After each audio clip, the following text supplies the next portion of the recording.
ain't see me, you Stevie. Wondering how I reach more evolutions than Eevee and make it look easy. What is up, Earth's mightiest subscribers? It's Blerd without fear.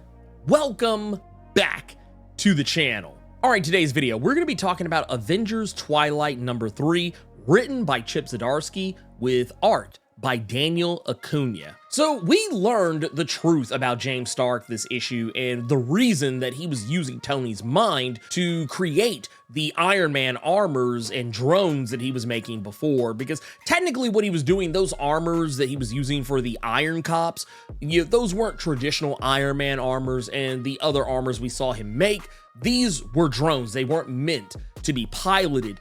And all of this was done because he has a bit of an inferiority complex, which isn't surprising considering the type of character James Stark is supposed to be, but still, an interesting wrinkle in the character nonetheless. But now he feels he's been able to create his own Iron Man armor without needing his father's brain for it. And one thing I did notice about his armor that we see later in this issue is that it kind of vaguely reminds me of Jocasta, just in some minor ways. Not saying it looks just like her, but just like the way the armor and the head, it's just one of those things like, I don't know if that was intentional, probably was. But that said, everything else he's built up to this point has been off the mind of Tony, not his own genius, and now he's smelling himself a little bit. He's supposedly done it without any input from anyone else. He's used his own mind to finally do it. We see him finally step into his own armor, and though you can tell he's not used to wielding great power, it quickly goes to his head faster than anything. He becomes almost megalomaniacal, even self-aggrandizing to the point you quickly recognize, especially if you've read the previous issue, this is all going to come tumbling down around him like a ton of bricks. Red Skull is the real power here, not James Stark. He's just a puppet. That said, Cap knows Tony was imprisoned in the Raft, not dead. Something I figured he didn't know. It seemed that he spoke of Tony in the past tense in previous issues, but he does know the reality of it. He just doesn't know the ins and outs of Tony's imprisonment that we, the readers, already know. So now he's taking the fight to the Raft, waging a, well, I would say almost one-man war, but he is taking another person with him. One of Luke Cage's defenders, a character by the name of Tyler, who we've kind of seen off and on the past couple of issues, he takes Tyler with him, even though technically he doesn't really want to, but he knows he needs Tyler's expertise to help him break Tony out of the Raft. And while they know how to get to him, what they don't know is what state they'll find Tony in when he gets there. But when he does, I do find it interesting that while Cap seems saddened by seeing Tony in this state, you can tell that he's almost not surprised. In the Raft, while it has been a prison since its induction in Alias number 26 in 2003, the Raft now is not so much a prison as it is a research facility. And this is because villains no longer get incarcerated anymore. They're executed, and anything connected to them is used for research. We see the Venom symbiote being electrocuted repeatedly, likely testing its weaknesses and pain tolerance. We also see the Vulture's wings being held up overhead from the ceiling, as well as Doc Ock's arms being studied. They also have Cap's old shield locked away too, something that Steve Rogers gets back this issue thanks to Hawkeye pointing it out to him. This issue, we also finally get to see Cap and his new Avengers finally start to come together, with the previously introduced character Bullseye, the marksman soldier who refused to shoot Captain America in Avengers Twilight number 2. She has returned after getting a major chewing out by her commanding officer. She figures Cap's going to go to the Raft and bust out Tony, so in order to make up the difference of her lack of shooting Steve Rogers dead in the previous issue, she instead decides to lay an ambush for him at the Raft, but she actually doesn't take the shot yet again. The real question ultimately becomes, would she have taken the shot had James Stark not opened his big mouth?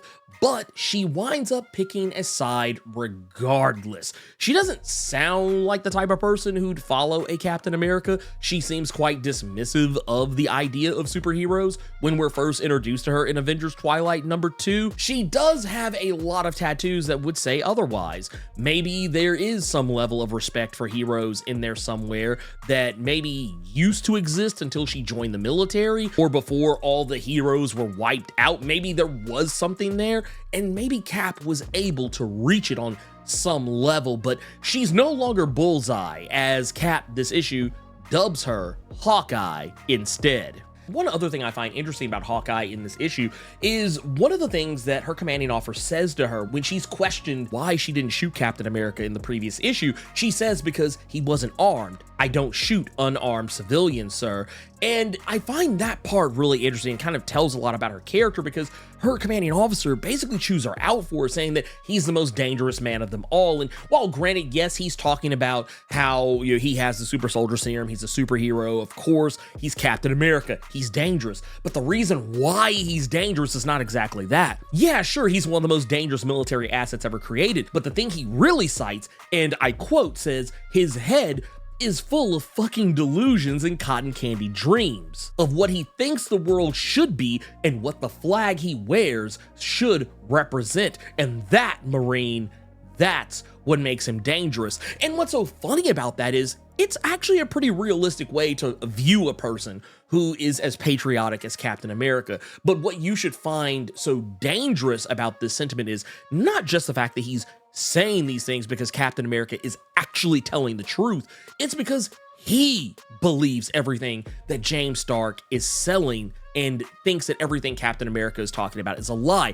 I talked about this in the previous video, how the cognitive dissonance kicked in when Captain America told the truth about everything. And that these people, this commanding officer, he is so bought into everything that James Stark has laid out that he believes even Captain America is wrong. And one of my favorite comic book sayings actually comes from Black Panther in Civil War II, that if you are on the opposite side of Captain America, you are clearly on the wrong side. And that's how far gone this world, this very Kingdom Come-esque world, has gone. Everyone just believes that, oh no, we're not just gonna blindly follow Captain America because he's a hero and heroes bad. But I do find it very telling that he says, yeah, what this guy represents and the truth, that's what this guy represents. Once again, I say it all the time. My favorite Captain America quote is that I'm not loyal to anything except the dream.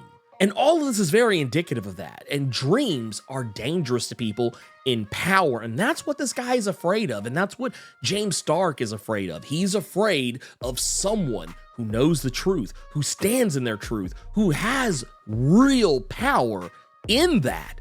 That is what the establishment's afraid of. All that aside, we do also see Ms. Marvel make her triumphant return after seemingly turning Cap down in the previous issue, showing up just in time to help save the new Hawkeye and Tony's head in a jar from effectively being lost to the drink, as well as some of the other drowning soldiers, because why not? That's what Ms. Marvel does. Not surprised by any of this because we knew she was going to factor into this. Another character I'm not surprised to see, but I was definitely surprised to see show up this issue, was the return of Thor, who flash fries James Stark in his own Iron Man armor when he arrives. And of course, since he arrives in the final pages, we have no idea where he's been or why. I'm sure we're going to learn next issue because it's heavily hinted that this next issue is going to focus a lot on Thor, or at least explore what was going on with Thor. And we know it's not the same Thor the US government has running around. This is the actual genuine article. He has likely been in Asgard keeping to himself now that the world feels it no longer needs him. But seeing Cap's speech and his return on New Year's Eve last issue is likely what got him back in action, as it's done for both Kamala Khan and the new Hawkeye. And after the story has kind of given us this very grim Kingdom Come style story about the fall of superheroes and superheroes trying to make their way back into the world to fix all the things that went wrong and putting them back to rights, we actually get to finally see, despite this being the Avengers Twilight, we get to see the Avengers assemble once again. You guessed it, obligatory channel outro time. If you're not subscribed to the channel, consider doing so. Clicking that subscribe button and tapping that notification bell ensures that you get more videos just like this one, and you don't miss any of my other content that I drop throughout the week. Plus, my live streams every Thursday and Saturday. And if you enjoyed the video, make sure you click that like button, keep it plus ultra, and sound off in the comments.